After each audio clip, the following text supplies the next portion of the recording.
esteemed Vice Chancellor, representatives of the Diplomatic Corps, and particularly UNICEF,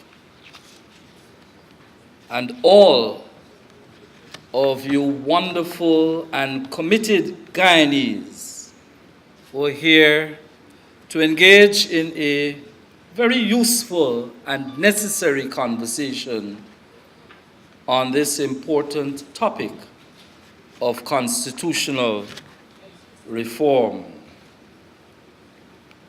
Permit me, as chairman of today's proceedings, for taking the liberty of contextualizing our conversation today. And I wanted to make reference of a forum and conversation that occurred on the 21st of September 2010. I believe today is the 21st of September 2017. In Kingston, Jamaica,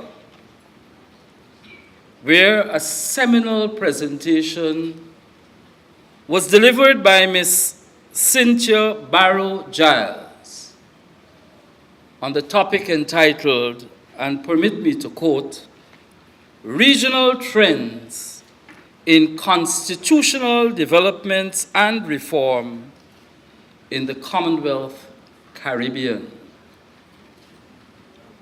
It's interesting, perhaps by some stroke of luck, that we are doing a similar conversation exactly 7 years to the date in the Cooperative Republic of Guyana.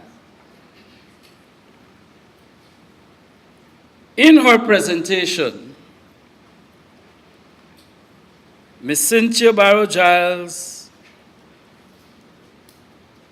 indicated, and I quote, "In the post-independence Commonwealth Caribbean, the constitutions were generally handed down and never had an opportunity for inclusive input by the populace of the former British territories. This view was echoed by the foremost constitutional expert in the Commonwealth, Dr. Francis Alexis, former lecturer in the Department of Law at the University of the West Indies, Cave Hill, who was used to pioneer constitutional reforms within the last 5 years in 2 CARICOM member states, first in St. Vincent and the Grenadines, and then in the Spice Isle of Grenada. The results of those attempts that had to go through a process of intense consultations, followed by a referendum, resulted in the populace determining that their constitutions were okay and didn't need any reform. As we speak, there are 5 other CARICOM member states who are in the process of examining the relevance of their independence constitutions. And there have been, in the case of the Cooperative Republic of Guyana, a total of 215 pronouncements on the need for adjustments to Guyana's constitution between the 1st of January 1967 to today.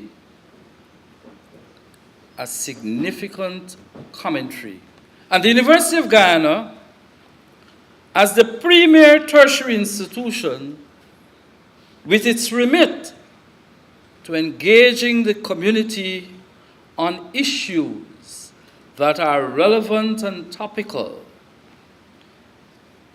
has seen it fit that as part of its Tain and Turkeyen conversations, to put on its agenda this very important topic of constitutional reform.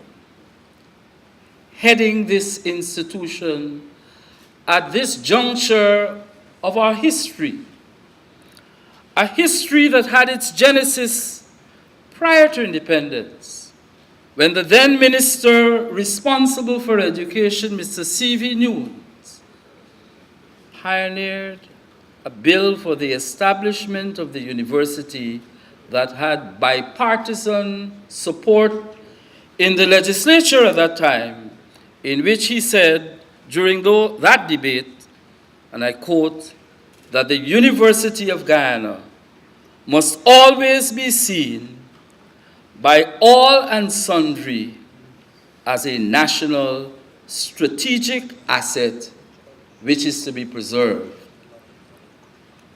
The asset at this juncture is headed by our esteemed Vice Chancellor, the 10th Vice Chancellor of the University of Guyana, Professor Ivelaw Lloyd Griffith, and it is with a sense of profound pleasure that I invite him to deliver the opening remarks. Could you join me in welcoming the University of Guyana's 10th Vice Chancellor?